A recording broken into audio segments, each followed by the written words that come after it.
मनपा निवडणुकांचा प्रचार शिगेला. मुख्यमंत्री फडणवीसांच्या नागपूरमध्ये 3 ठिकाणी प्रचार सभा. एकनाथ शिंदे, अजित पवार प्रचार मैदानामध्ये, तर उद्धव ठाकरेंकडून सुद्धा शाखा भेटीचा कार्यक्रम. ऐन निवडणूक रणधुमाळीमध्ये राज ठाकरेंना धक्का. वॉर्ड क्रमांक 194 मधून उमेदवारी न मिळाल्यामुळे नाराज असलेले संतोष धुरी भाजपच्या गळाला.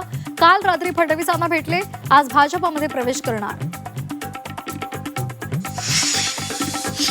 पुण्याच्या विकासावरून अजित पवार आणि भाजपमध्ये शाब्दिक युद्ध. आरोप करणाऱ्यांनी आरशात पाहावं. अजित पवार यांना फडणवीसांचा टोला, तर फडणवीसांबद्दल बोललोच नाही अजित पवार यांची सारवासारव.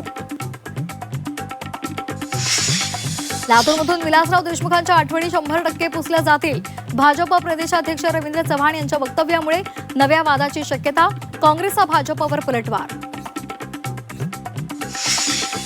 रवींद्र चव्हाण यांचं विधान दुर्दैवी. राज्याचं राजकारण नेमकं कुठल्या स्तरावर चाललेलं आहे हा प्रश्न सर्वांना पडलाय. काँग्रेसचे नेते अमित देशमुख यांच्याकडून संताप व्यक्त. ड्रग्ज पेडलरला तुळजापूरचा नगराध्यक्ष केल्यामुळे भक्तांना प्रसादाऐवजी ड्रग्जची पुडी मिळणार. शिवसेना आमदार तानाजी सावंत यांची भाजपवर टीका. छत्रपती शिवाजी महाराज पाटीदार समाजाचे होते. सुरतमधल्या मेळाव्यात केंद्रीय मंत्री CR पाटलांचं वादग्रस्त विधान. मनपा निवडणुकांच्या तोंडावर विधानामुळे नवा वाद. पुढे मनपा निवडणुकीमध्ये भाजपचं मिशन नारी शक्ती. 165 पैकी 91 जागांवर महिलांना संधी. महिला आरक्षणापलीकडे जाऊन सर्वसाधारण जागांवर सुद्धा महिलांना उमेदवारी.